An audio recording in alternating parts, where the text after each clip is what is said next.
É assim que você publica um pacote NPM na sua conta. Então a primeira coisa que você precisa fazer para publicar o seu pacote, a sua biblioteca NPM, é ir no site do npm.npmjs.com.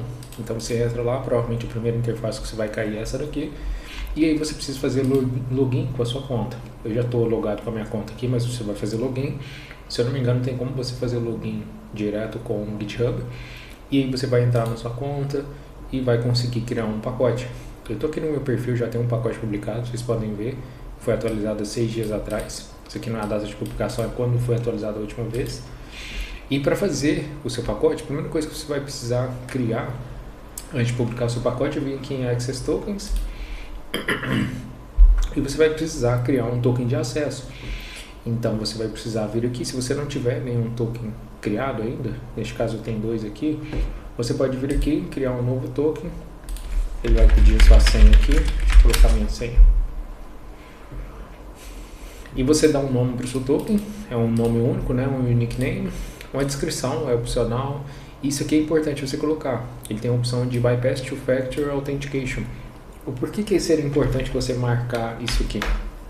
Porque esse bypass, ele vai fazer o seguinte: quando você marca isso aqui, você vai fazer um npm publish, você não precisa ter que ficar fazendo autenticação de 2 fatores, seja por e-mail ou pelo algum aplicativo de autenticação no telefone, quando você vai publicar a sua biblioteca. Então ele confia que quem está fazendo publish ele já está logado e é uma fonte segura. Por mais que tenha o login, né, o Two-Factor Authentication é para validar uma coisa a mais além do login. Então você pode marcar se você quiser o bypass, eu sempre costumo marcar. Ele fala aqui para você, se você quiser colocar alguns ranges de IP para que consiga acessar, usar esse token. Eu não coloco, eu deixo em aberto. Permissões, eu costumo colocar read and write, né, que é ler e escrever. E eu posso colocar para todos os pacotes, depende do que eu quero. Se, por exemplo, eu quero esse token só para um pacote, eu seleciono o pacote aqui e uso. Mas geralmente eu crio um token para todos os pacotes. Não me importa muito se vai ser para um pacote ou outro. Permissão de ler e escrever para todos os pacotes. E organizations não precisa acessar nenhuma, porque é uma conta aqui de... como é que fala? Uma conta que não é organization. Mas por precaução, se você quiser colocar read and write, coloca read and write, mas ele vai pedir para você selecionar uma organization. Data de expiração, coloca o máximo de data que você quiser, ou enfim, não sei até quando você vai usar. Eu acho que o máximo que ele dá são 90 dias. Coloca a quantidade que quer, gera o token. Não vou gerar, porque como eu falei, eu já tenho. E a gente vai para a segunda parte, que é a seguinte. Você vai precisar criar sua biblioteca. E o que é a estrutura da biblioteca que você tem aqui? Deixa eu entrar numa biblioteca minha para você entender. Deixa eu fechar aqui. Eu tenho essa biblioteca postada aqui. Você vai ver que... Cadê? Tá aqui o nome da minha conta do GitHub. Se eu entrar lá, tá na minha conta. Então, tá aqui a biblioteca. É uma biblioteca que ajuda na qualidade de código e segurança, principalmente quando você gera código com IA. Então, se você quiser instalar aí, é ótimo. NPM i-g para instalar Global AI com AI. E ele tem várias coisas aqui. Basicamente, essa aqui é a biblioteca. Ela é acesso público, ela tem um link aqui, repository, como instalar, homepage. Eu fiz até um documentation aqui, que inclusive tá com algum problema. Beleza. Aí, o que acontece aqui?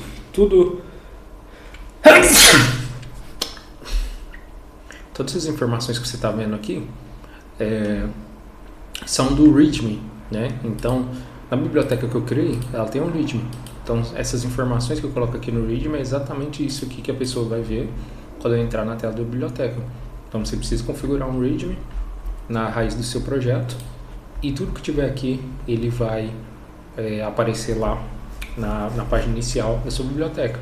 Segunda coisa são as configurações da biblioteca, né? Por exemplo, você vai precisar ter o index com as bibliotecas, ou qual a maneira que ela vai funcionar, porque ela vai ser executada a partir do index.js, né? Então você pode ver aqui que o main no meu package.json, ele fala aqui que representando a index.js, então é ela que vai ser rodada ou vai ser utilizada quando o pacote ser baixado. Ela é do type module.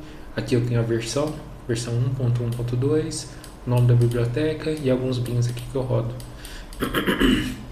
E aí, aqui no package.json está toda a configuração da biblioteca.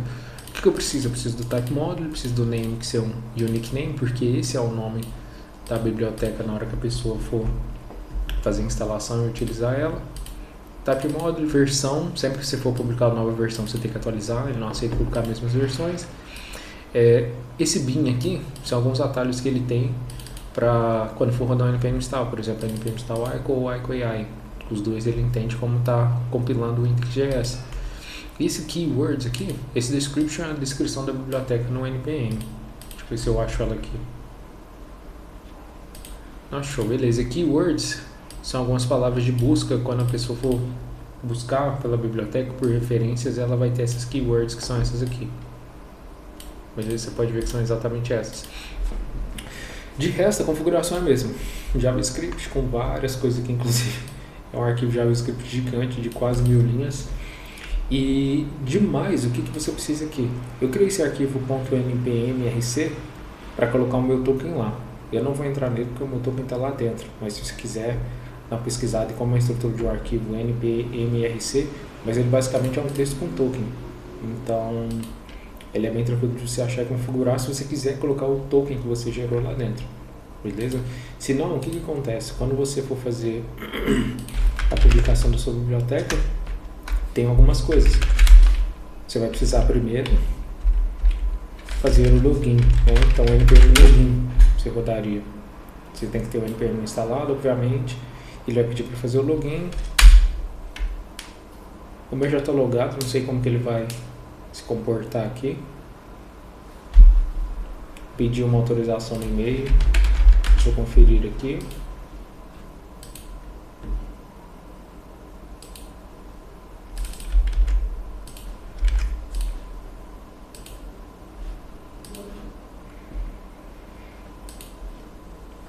Ok.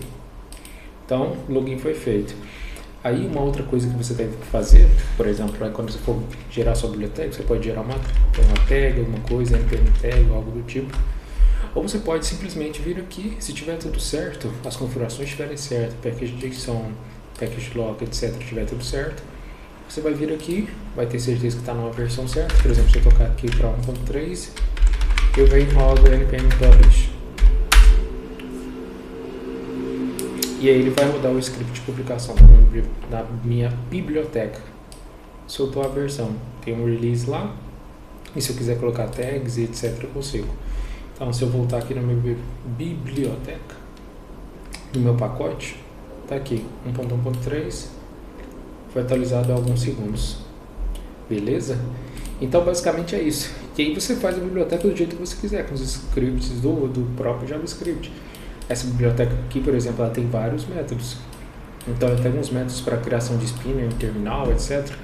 Inclusive, deixa eu pegar um projeto aqui para mostrar para vocês instalando essa biblioteca para você entender como que ela funciona. Porque nesses scripts aqui, eu crio o spinner que aparece no terminal, como que ele para, como que ele não para, o init da biblioteca, que são as informações que ele aparece lá, alguns links de documentação, um provider que ele pega de prompt, esse prompt aqui é o prompt do terminal, do inquiry, e aí ele me dá algumas opções. Deixa eu instalar ela aqui para vocês darem uma olhada em como que ela está funcionando. Então, npm, nem sei que projeto é esse aqui. Ah, tá, depois eu instalo npm-g, npm install -g, ICO AI. Vai fazer a instalação aqui para mostrar como funciona para vocês. E aí, eu posso vir aqui e ICO AI init, ou é ICO init. Ah, beleza. Então você tá vendo aqui, ele caiu nesse script. Cadê o script? Que é o init, que é quando a biblioteca é iniciada. Ele vai trazer essa mensagem, deixa eu colocar até lado a lado aqui. E subir esse terminal. E aumentar essas letras. Então tá vendo aqui, ó. Deixa eu chegar pra cá. Welcome to ICO AI, your code quality gatekeeper. E a outra descrição aqui, this video will help, blá blá blá blá blá. Tudo isso usando o PC, né? Propriedade PC, que vai criar colors, que vai fazer todos os carinhas lá e vai criar essas mensagens no terminal. Tem alguns provide links que ele me dá ali, caso eu queira usar.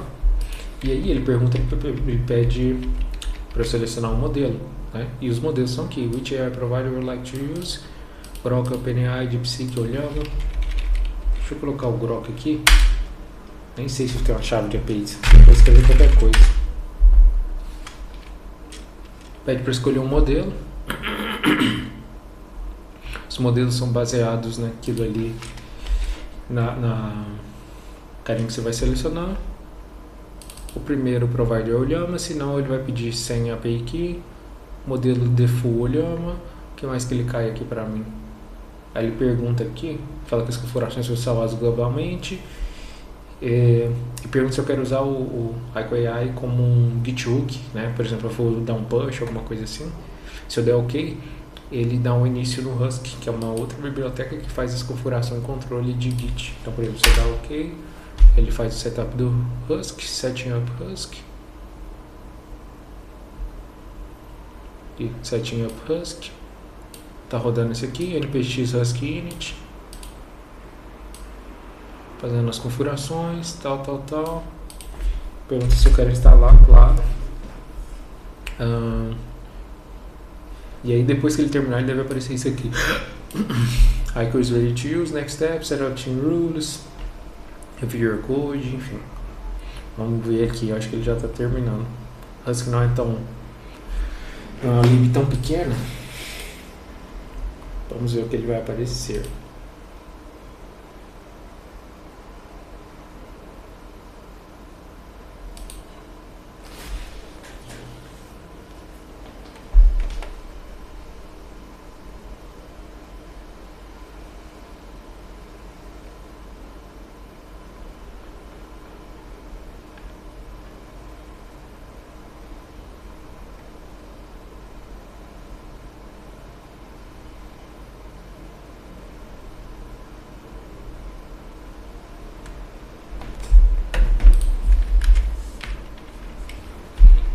O que eu fiz? Parei aqui, não vou esperar esse setup de Rush não.